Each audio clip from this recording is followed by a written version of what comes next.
रहा है। लेकिन निशांत वर्मा सुन लीजिए, आपकी ये दाल गलने वाली है नहीं, क्योंकि आपकी दाल एक दो दाल काली नहीं, पूरी दाल ही काली है। तो मुझे उम्मीद है कि मनीष कश्यप के समर्थकों के ऊपर, मनीष कश्यप के न्याय व्यवस्था के ऊपर ये कोई फर्क पड़ने वाला है नहीं। निशांत वर्मा राकेश तिवारी को बेल मिल गया उसी प्रकरण केस में, मनीष कश्यप को आखिर क्यों नहीं, कारण क्या है सर इसमें? अच्छा, मनीष कश्यप के ऊपर एनएसए लगा इसीलिए बेल नहीं मिला है।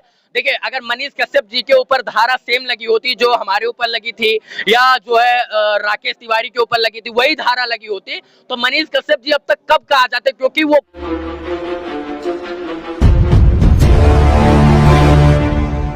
आप सब ये जानते हैं इस बात को। 27 मई को बदलो बिहार समर्थन यात्रा का रैली में पत्रकार रवि भट्ट जी हमारे सामने, इनसे जानने का प्रयास करेंगे। भैया ये बताइए, जिस तमिलनाडु प्रकरण केस में मनीष कश्यप जी तमिलनाडु चले गए हैं, आप पे भी केस हुआ था, तमाम लोगों का यह सवाल है कि आखिरकार आप क्यों गिरफ्तार नहीं हुए?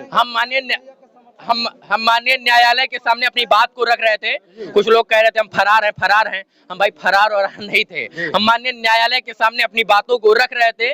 देखिए, हमको पीड़ा होगी तो हम डॉक्टर के पास जाएंगे ना, जो है इंजीनियर के पास थोड़ी जाएंगे। अगर हमको दर्द होगा तो हमको दर्द था तो हम न्यायालय के पास गए, वहां पर उनके समक्ष अपनी बातों को रखे, और इसी को देखते हुए माननीय न्यायालय ने हमारी गिरफ्तारी पर रोक लगा दिया। और मुझे उम्मीद है कि साक्ष्य के अभाव में ये हमारी गिरफ्तारी पर रोक लगाया गया। साक्ष्य हमारे पास हमारे खिलाफ मिला ही नहीं पुलिस को, तो क्या प्रस्तुत करेगी? तो हमें उम्मीद है कि माननीय न्यायालय हमको बहुत जल्द बाइज्जत बरी भी करेगी, और उन लोगों के मुंह पर तमाचा भी होगा जो लोग विरोध कर रहे थे और जो लोग पूछ रहे थे कि रवि भट्ट फरार, हम फरार नहीं थे, हम माननीय न्यायालय के समक्ष अपनी बात को रख रहे थे। अच्छा सर, जिस बात को लेकर के आपकी गिरफ्तारी नहीं हुई, राकेश कुमार तिवारी का गिरफ्तारी हुआ, उनको रिहा भी कर दिया गया, उस बात को लेकर के जानता है, इस बात से मतलब हर बार ये प्रश्न करने को तैयार है कि आखिरकार राकेश तिवारी को बेल मिल गया उसी प्रकरण केस में, मनीष कश्यप को आखिर क्यों नहीं, कारण क्या है सर इसमें? अच्छा, मनीष कश्यप के ऊपर एनएसए लगा इसीलिए बेल नहीं मिला है।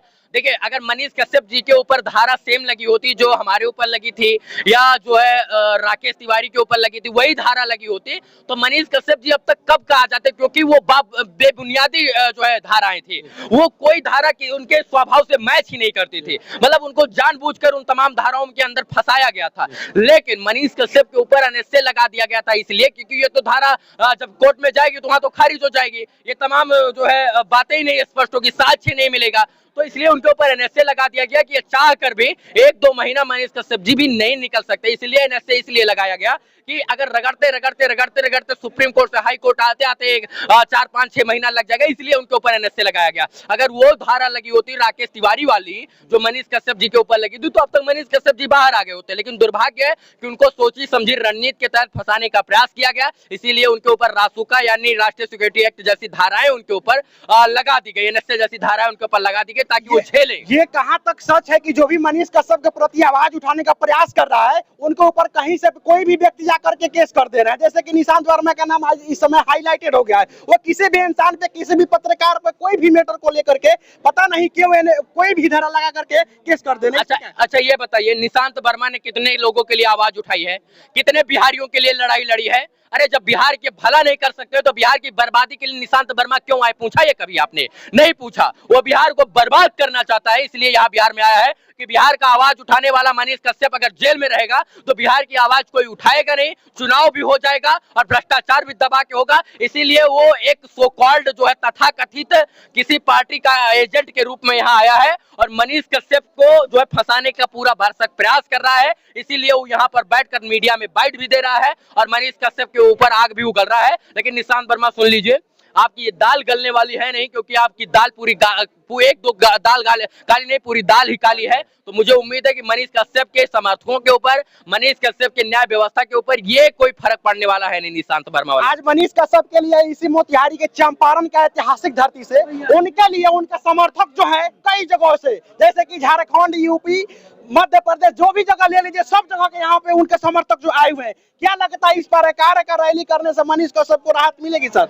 देखिए, राहत मिले या न मिले फर्क नहीं पड़ता, लेकिन हम अपने संविधानों का जो हमको दायित्व मिला, संविधान ने हमें जो दायित्व है उसका तो हम पालन कर सकते हैं ना। भारत के संविधान ने हमें शांतिपूर्वक तरीके से रैली, धरना प्रदर्शन करने का आजादी दिया, इसलिए कि जब सरकार की दमनकारी नीतियां किसी के खिलाफ हो तो हमारा ये दायित्व बन जाता है कि हम विरोध भी करें और जो है रैली भी निकालें।